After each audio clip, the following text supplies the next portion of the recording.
YouTube channel भक्ति धर्म पर उपस्थित सभी श्रोताओं का, भक्तों का और महान सब्सक्राइबर बंधुओं का हार्दिक स्वागत एवं अभिनंदन है।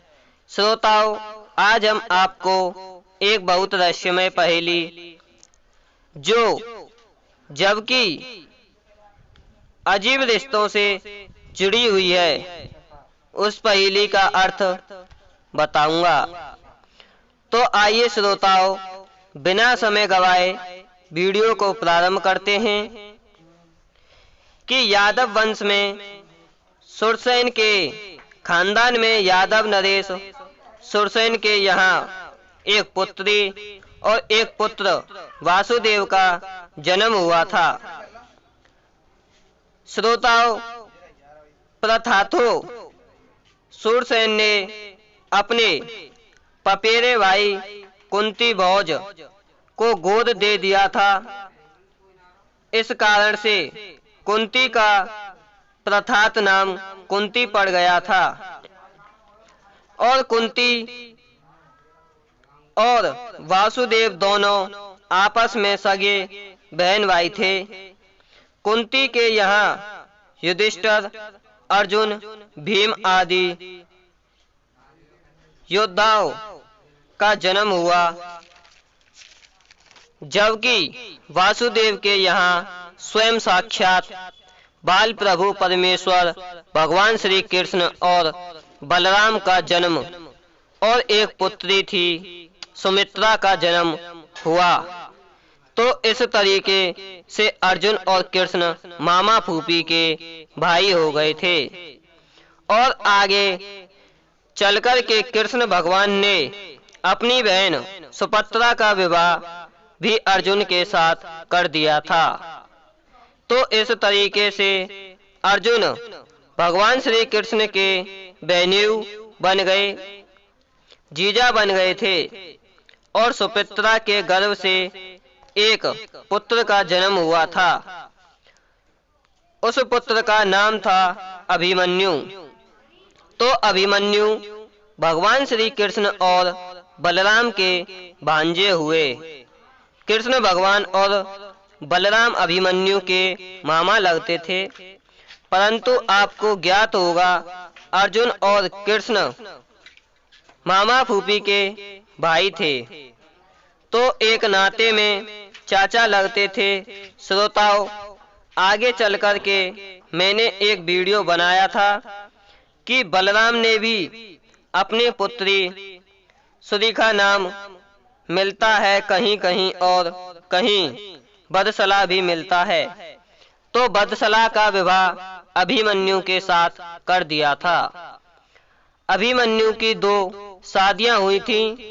एक विराट नरेश कमलनल की पुत्री उत्तरा का विवाह हुआ था और दूसरा विवाह बलराम की पुत्री बदसला के साथ हुआ था।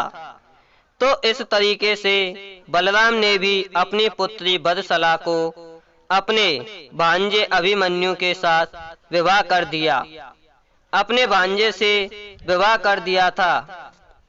तो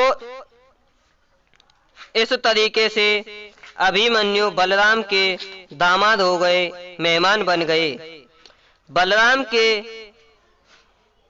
हे भक्तों, एक समय की बात है कि अभिमन्यु बलराम की पत्नी रेवती के पास पहुंचते हैं। तो अभिमन्यु एक बार बलराम की पत्नी रेवती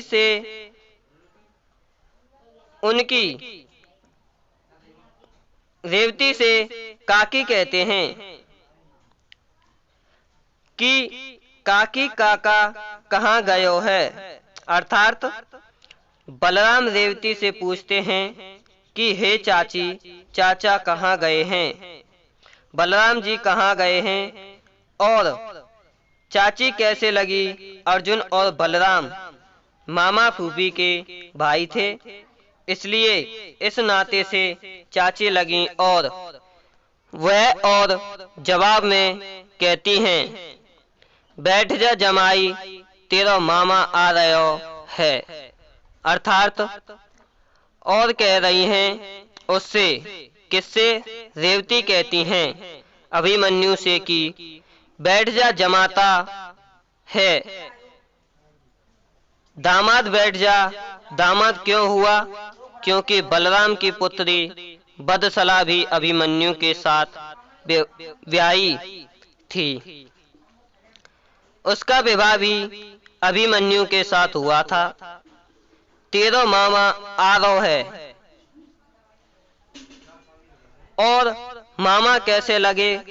क्योंकि अभिमन्यु का जन्म सुपत्रा के गर्भ से हुआ था। तो इस तरीके से ये पहेली के अजीब रिश्ते एक ही परिवार के तीनों बाबा दादा कह सकते हैं।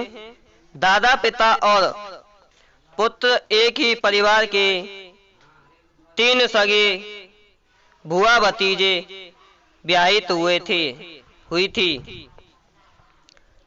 ये महाभारत की घटना है और पौराणिक सत्य है।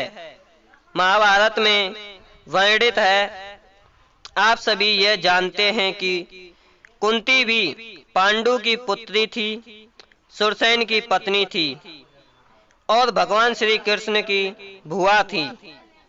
और सुभद्रा भी भगवान श्री कृष्ण की बहन थी और वह अर्जुन को ब्याहित थी।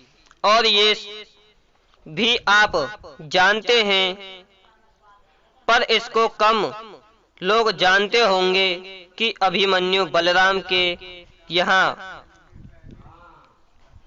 ब्याहे थे। उनकी पुत्री बदसला थी, वो अभिमन्यु के लिए ब्याही हुई थी।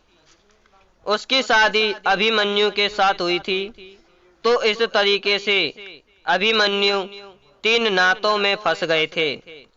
एक तो उनका अभिमन्यु के चाचा हुए बलराम जी, दूसरे उनके मामा हुए और तीसरे उनके ससुर भी हो गए।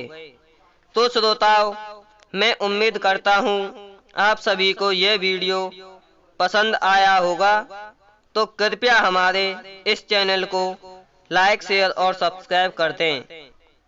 साथ ही बेल आइकन को प्रेस कर दें, जिससे कि आने वाली वीडियो की नोटिफिकेशन आपको मिलती रहे। धन्यवाद। जय श्री कृष्ण।